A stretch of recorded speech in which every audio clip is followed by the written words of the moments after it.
I want to start out by asking you something. Have you ever not started something because you couldn't figure out how to do it perfectly? Maybe it was a project you really cared about, a conversation you needed to have, something you wanted to create or build or put out into the world. And instead of starting it, you waited. You told yourself you just needed a little bit more time, a bit more preparation, the right moment, the right setup when you felt more ready. And that moment never seemed to quite arrive. So the thing you wanted to do, the thing that actually mattered, stayed unstarted or half finished. Or finished, but never shared because it wasn't quite good enough yet. And here's the part that really stings. It's not because you're lazy.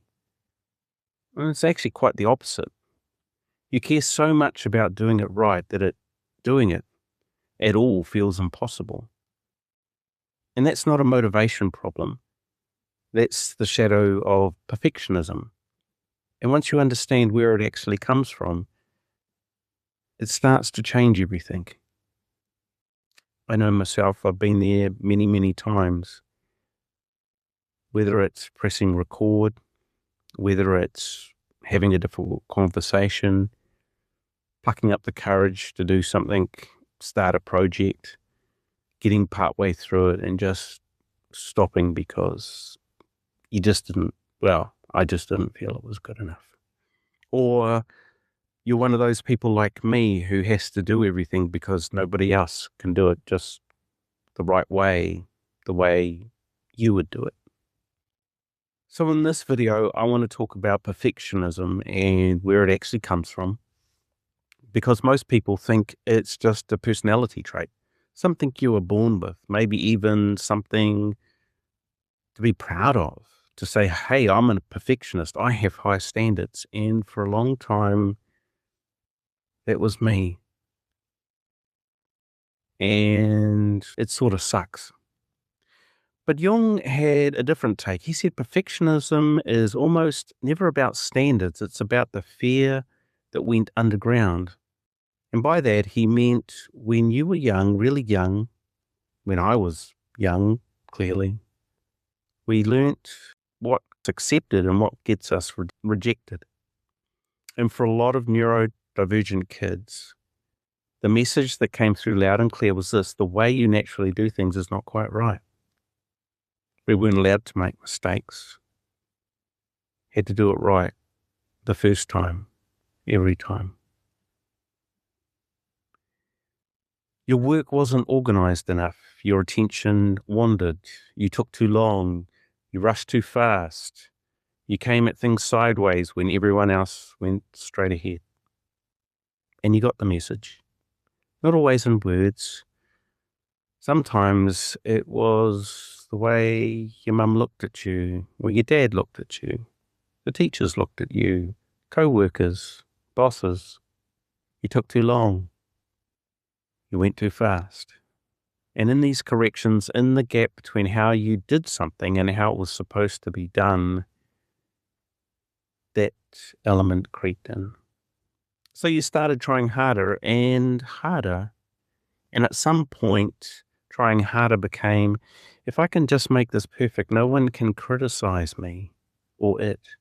If I can just get this exactly right, I'll be safe. One of the foundational principles in Maslow's hierarchy of needs. Jung called what forms around that kind of fear the shadow. It's not the dark side of your personality, it's the survival strategy that worked just well enough to stick, and then it went underground and started running the show without you even knowing about it.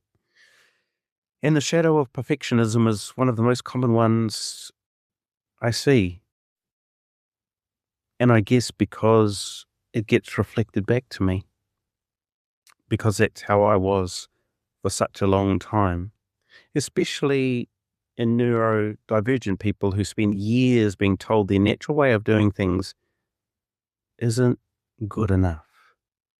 Joseph Campbell studied his whole life, every culture, every era, and he kept finding the same pattern. The hero gets called to move, to cross a threshold, and to go from where they are to where they are meant to be.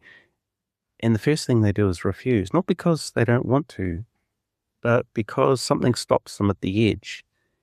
Campbell called this the refusal of the call. And for people carrying the shadow of perfectionism, that refusal has a very specific shape.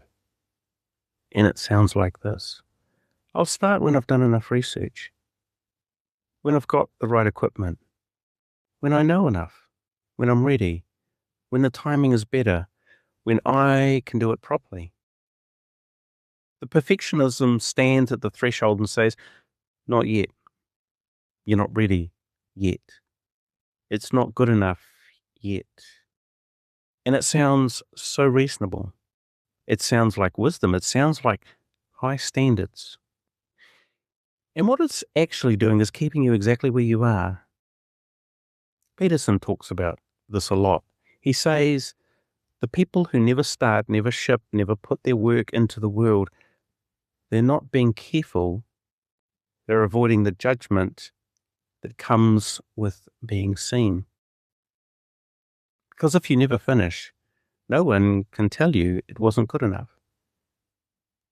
The perfectionism protects you from that verdict. The Peterson I was talking about is Jordan Peterson, by the way. But it also keeps you from the life that's waiting on the other side of the threshold, the other side of the veil, the other side of where you are right now. And for some of us, like me, we look to things like cognitive behavioral therapy. And some of that helps, but some of it also falls short. The useful tools for helping with perfectionism, it allows you firstly to identify the thought patterns that feed it, things like all or nothing thinking. If it's not perfect, it's a failure, or catastrophizing. If I get this wrong, everything falls apart. And for some people in some situations, catching those thoughts and challenging them works really well. But here's what is often fall short for neurodivergent people. CBD works best when you catch the thought in the moment. But perfectionism in neurodivergent people it often doesn't show up as a clear thought. It shows up as paralysis that you don't quite understand. It turns up as a feeling in your body before the brain has said anything, as a sudden inability to start that you can't quite explain. So you didn't think, this won't be perfect, so I won't do it. You just froze, or you got busy with something else, or found 10 other things that suddenly needed doing first. The thought was never conscious enough to catch. So instead of asking, what am I thinking right now? I want to offer you a better question. What am I afraid people will see? Because underneath every perfectionist pattern, that's usually what's there. And it's what I used to think. And that's the question that helped me to get through. And looking back, it was probably a Gary Vaynerchuk video that helped me with that. What am I afraid that people will see? Not high standards, not diligence, but a very old, very understandable fear of being seen is not enough. And that fear didn't start last week. It started in the classroom or in a household or a system that kept telling you, not quite right, try again, do better. Naming that is more useful than challenging a thought you can't even catch. And of course, as always, there's a cost to all of this. And here's something I want you to really hear. Your perfectionism kept you safe. And I mean that. It kept me safe for a long time. But it was an excuse. In environments that were critical, demanding, or just not built for the way your brain works, perfectionism was my armor. And maybe it's your armor too. It meant working 80 hours a week and burning out. It's heavy, it slows you down, and it slowed me down. And after a while, I forgot I was wearing it and just felt that this was me and what I needed to do to get through. The true cost for me was burning out all of my B vitamin and needing to get injections to replace it. For some of you, that cost could be possibly very much higher. But what it meant was that I forgot appointments, I forgot meetings, I started things I didn't finish. Lots of ideas stayed in my head because they weren't quite fully formed, because I didn't want to release them to the world. And every version of something I made and then scraped or scrapped because it wasn't quite there. And every time I watched someone else put it out, it was less polished than mine would have been. They got rewarded because they actually shipped it out. And that was the cost. I missed out. In midlife, when the structures that keep you busy and distracted start to shift, when the career routine changes, when the kids leave, when the role you built yourself around doesn't fit anymore, the cost becomes impossible to ignore. Jung called this midlife confrontation with the self. Campbell called it the belly of the whale. Both of them are describing the moment when the armor stops working. And that moment for me was when I decided to become a writer and a coach full time. I had to give away those ideas of perfectionism, and it's been hard. It has truly been really hard. But it's not the end, and I know that, and I know that I need to keep shipping out those ideas and letting, in a book by Eric Rice that I read many years ago